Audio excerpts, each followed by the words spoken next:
Hello and welcome to all you Capricorns. Happy New Year! And what a month to start for you Capricorns. It's gonna be a very, very honest month, so to speak. And actually, a lot of what is happening in January, there was already the starting, you could say, in December time. But let's break it down and let's have a look at what's happening. I think for you, Capricorns, the most important is, of course, Mercury, the Mercury retrograde that was happening. And on the 8th of the month, Mercury goes direct now in your sign. And last month it wanted to touch Pluto, which is also in your sign, but it didn't. It went retrograde, and now it's going to conjunct Pluto at the very end of the month. So there is so much more ease for you coming after the end of this month. It's not only your birthday for some of you. Happy birthday if it is your birthday, of course. So wow, those of you who have a birthday will have that Mercury in your sign, which makes you very truthful in your communications, very honest, very open, and you won't take no for an answer. You will want to find out what is really the truth. So that energy of December stays with you, and whatever it is, there could be that you had to say some things again. And at the very end of the month, you will see the results for better or for worse, because Mercury with Pluto is definitely about truths coming out at its worst. And I don't want you to focus too much on its worst, but it's interesting to know that Mercury together with Pluto at its worst makes, and certainly in their sign, makes them a bit too much thinking. So too much analyzing, too much thinking, everything that touches Pluto becomes a bit obsessive. So if that is the case, if you have been feeling that, that will stop after the end of the month, because that can give you some sleepless nights, can't it? But on the good side, this is definitely information that is coming towards you, and you know where you're standing, and you know what your value is, and you know what you're gonna say, what you're not gonna say, and you know how to your communication with others has changed, definitely. You're going to communicate different. That's what changed during the month of December already, but also now in January, and it's going to be better than it was. So very, very good for you Capricorns, because you like to be structured, or well, not so much structured, but you want things to have a certain grounding, and that's what it's all about. It's about finding that grounding, and not just saying something because you don't have facts and figures to back it up. So that can help you with work as well. So if you've got something to say, you will have got something to say. People will listen to you. Really, really, they will, Capricorns. Not that they don't when you're not having this aspect. Anyway, what else is going on? Well, a lot of activity in the third house. And again, this is a communication house. So lots of busyness there. When when Mars and Venus, the planets, when they are together traveling through one sign, it's very passionate. But they are not going to conjunct each other, so that won't happen this month. It's actually when Venus and Mars are going to conjunct, which is always fantastic. It's only in October, and that will be for you in your ninth house. Maybe traveling or something, or a new kind of way of thinking, or a new study, or whatever. But we're January, Veerle, we're not October. All that energy in your third house is great for what? Traveling, short trips, reading. You will sense that you maybe you got a lot of books as a present, and now you're gonna read them. Communication will be heightened for sure. Emails, telephones, text messages, all of that is going to be very, very busy in January for you Capricorns, because Mars, the planet of action, goes through that third house of communication, and also Venus. So it will be very fiery, very lively, but there's also a gentleness over there. Now, I talked a lot last year about the Neptune-Saturn square, which was quite harsh for, especially not for Capricorn, for that sign, but for the mutable signs.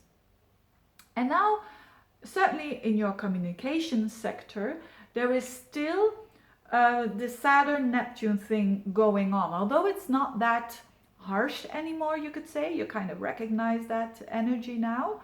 But what does it mean? Because Mars is going to be together with Neptune on the 1st and the 2nd of January. I'm mentioning this because it's so important, because Mars and Neptune together in your communication house, don't make false promises. Not that you Capricorns are used to do that, not at all. But I'm just giving you a little bit of a warning here, because Mars is doing, and it's in the speaking house.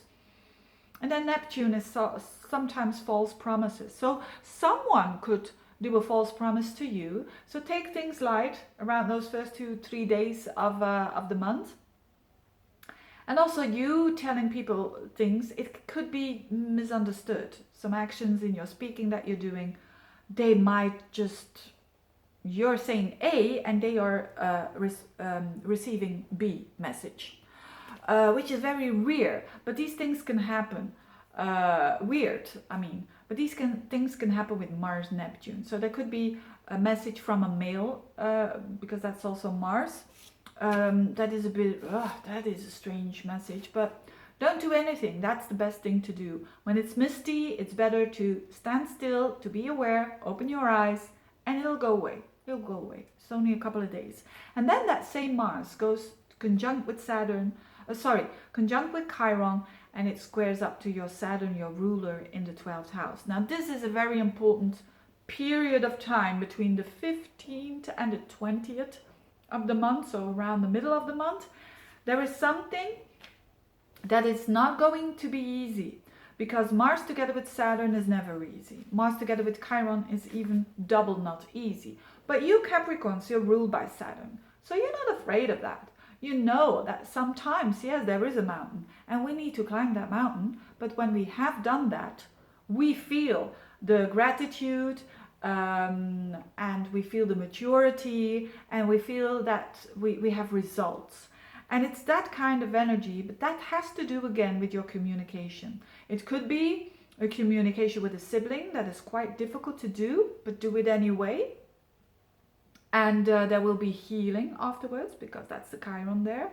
Or it could be communication at work that you're doing, or with anyone actually, because it's your 3rd house. So that's your environment, your neighbors. So just be aware that you can be easily frustrated and irritated around that time. So count to 10 before you say something. But I don't mean to say that you have to hide it. You have learned that lesson last month and still this month. It's not about hiding stuff. It's about things that need to be said that are not easy to say. But you will do it anyway. And step by step. Being gentle, being compassionate, it's in the sign of Pisces. And you will do well. And you will see that on the 20th and afterwards that you are so grateful that you have done that. So there is an important message that either you are going to give or receive. I think it's more something that you it could be receiving a message as well, in your 3rd house. So, and that's, and last but not least, I almost forgot a very positive one, positive, especially for you, because you are Saturn, you are Saturn in the 12th house there. Jupiter sextiles it for the whole month, which is great, because that gives you a bit of an uplift, because Saturn in the 12th house is often underestimated. That's not an easy position to have, because there's a lot of stuff that comes up that needs to be dealt with, sometimes on an unconscious level. There's a lot of cleaning up done when Saturn is in the 12th house. But now it sextiles Jupiter in your 10th house, so it could mean that, especially when it comes to work, maybe because of the things that you've said and communicated, now there is like expansion going on at work. So for you Capricorns, especially for those of you who have a Capricorn rising, they will have expansion that is long lasting. You know, when you just have Jupiter in your 10th house, you might expand, but it's just for the time that Jupiter goes into that sign. But now it's sextiling your ruler, which means the growth and the meaningfulness of the job that you're doing now, or a new job that you're looking for. It's going to be quite steady. So that is a good sign, because you Capricorns, you love stability, don't you? You're an earth sign. I mean, generally speaking. So quite an interesting month to start with. Absolutely, it's one of the more interesting ones, where you can accomplish again quite a lot. And so be wise with your words. Take it slow when you want to express yourself, and I think you'll be fine. Thank you so much for watching, and see you next month. Bye bye.